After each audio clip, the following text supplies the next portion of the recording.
All right, Amanda, and I'm going to play you this beautiful video of We Shall Overcome. We will overcome.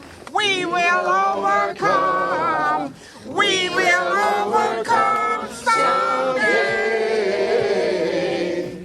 Deep in our heart, I do believe we will overcome someday. Thank you, Miss T. All right, Amanda, I'm sorry. That's so embarrassing. On top of every other part of this whole thing, why are Democrats so embarrassing? Does this stuff work on people? I can't imagine that it does. I mean, they didn't have really any script, aside from the fact that they're tone deaf. They didn't really have a script. I mean, what are they doing in Washington, D.C.? Like, what's the connection between Austin and Washington, D.C.? Did they think going to another capital city that Joe Biden was going to be like helping them out, was going to bail them out of the situation they're in? I mean, they're going to eventually have to go back and they're going to be arrested. They're not doing their job. You know, they're leaving their carbon footprint, flying on a private plane. Who knows who paid for that? Probably taxpayers like you who live in Texas.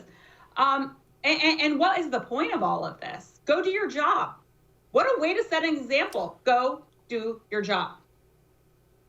Fight the good fight. Aren't Texans fighting a good fight?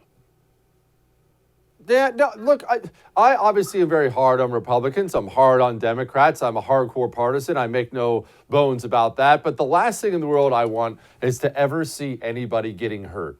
And I'm worried that they are going to return. They are going to get arrested.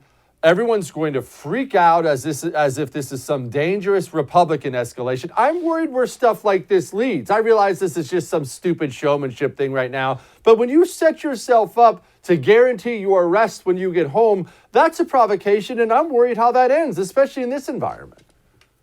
It's hard to tell how this will end, but I don't think the narrative's been very good for them so far. What I saw as of late is Gene Wu, who is a lawmaker, Democrat lawmaker, has been posting his food and saying, "My first meal as a fugitive."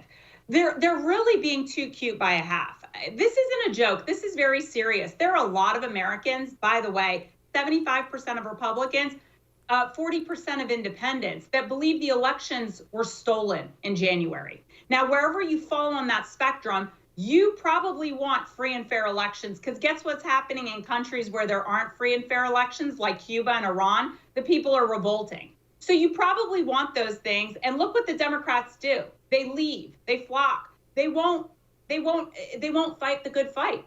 Fight your part. Say what you want to say. And they won't do it because they're on the losing side of it. Hey, thanks so much for watching The First on YouTube. If you liked what you saw, go ahead and like and subscribe. You heard me. Like it, subscribe. You'll get a lot more of it and a lot more of me. Thanks.